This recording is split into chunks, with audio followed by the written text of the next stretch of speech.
Hello food people. మన 1 week biryani challenge లో ఇది 7వ రోజు. సో ఇప్పుడు నేను వచ్చేసాను అంతేరా రెస్టారెంట్ కి. అంతేరా రెస్టారెంట్ లో బిర్యానీ ఎలా ఉందో ట్రై చేద్దాం. వచ్చేయండి.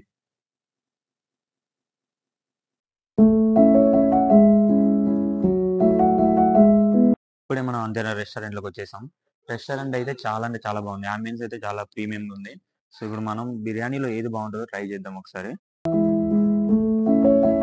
నేను ఆర్డర్ ఇచ్చింది బోన్లెస్ బిర్యానీ. ఇప్పుడు చూద్దాం ఎలా ఉంటుందో. ఇలా బిర్యానీ చూస్తుంటే మాత్రం రైస్ అండ్ ఈ ఫ్లేవర్ మసాలా ఎక్కువ లేదు బిర్యానీలో. సో కొంచెం చూద్దాం. వీళ్ళ రైస్ అయితే బాగుంది. అండ్ వీళ్ళ రైస్ లో ఎక్కువ మసాలా లేదు. అండ్ వీళ్ళ ముక్క అయితే చాలా అంటే చాలా సాఫ్ట్ గా ఉంది. నాకైతే మంచిగా అనిపించింది. వీళ్ళు ఇచ్చిన సూప్ తో ట్రై చేద్దాం ఒకసారి ఎట్లుంది.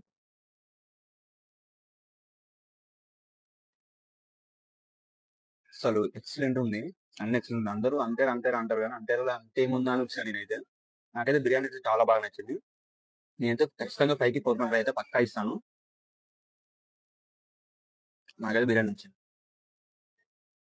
మీరు ఎప్పుడైనా అంతేరాలో బిర్యానీ ట్రై చేసి ఉంటే ఒకసారి కామెంట్ లో తెలిపండి. సో వీళ్ళ రైట్ అయితే ట్రై చేస్తాను. ఒకసారి చూడండి. చేద్దాం. వీళ్ళ రైట్ అయితే బాగుంది. థిక్నెస్ ఉంది. నేను ఈ 1 వీక్ లో అన్ని రెస్టారెంట్స్ ట్రై చేశాను కానీ నాకు అన్నిటికంటే ఇది చాలా అయితే బెస్ట్ అయితే. అంతేరా రెస్టారెంట్ లో నా బిర్యానీ అయితే కంప్లీట్ అయిపోయింది. బిర్యానీ అయితే బాగుందని చెప్పా కదా మీ అందరికి. సో ఈ రెస్టారెంట్ ఎక్కడ ఉందంటే మన నాగోల్ దగ్గర ఉంది. మన ఉప్పల్ నుంచి ఎల్బీ నగర్ వెళ్ళే రూట్ లో నాగోల్ ఫ్లేవర్ దిగంగానే లెఫ్ట్ సైడ్ లో కనిపిస్తుంది అంతేరా అని పెద్ద బోర్డుతోని. సో ఇప్పుడైతే నా 1 వీక్ బిర్యానీ కూడా ఛాలెంజ్ కంప్లీట్ అయిపోయింది. నా వీడియోస్ మీకు నచ్చినట్టయితే లైక్ షేర్ సబ్స్క్రైబ్ చేసి నన్ను సపోర్ట్ చేస్తారని కోరుతున్నాను.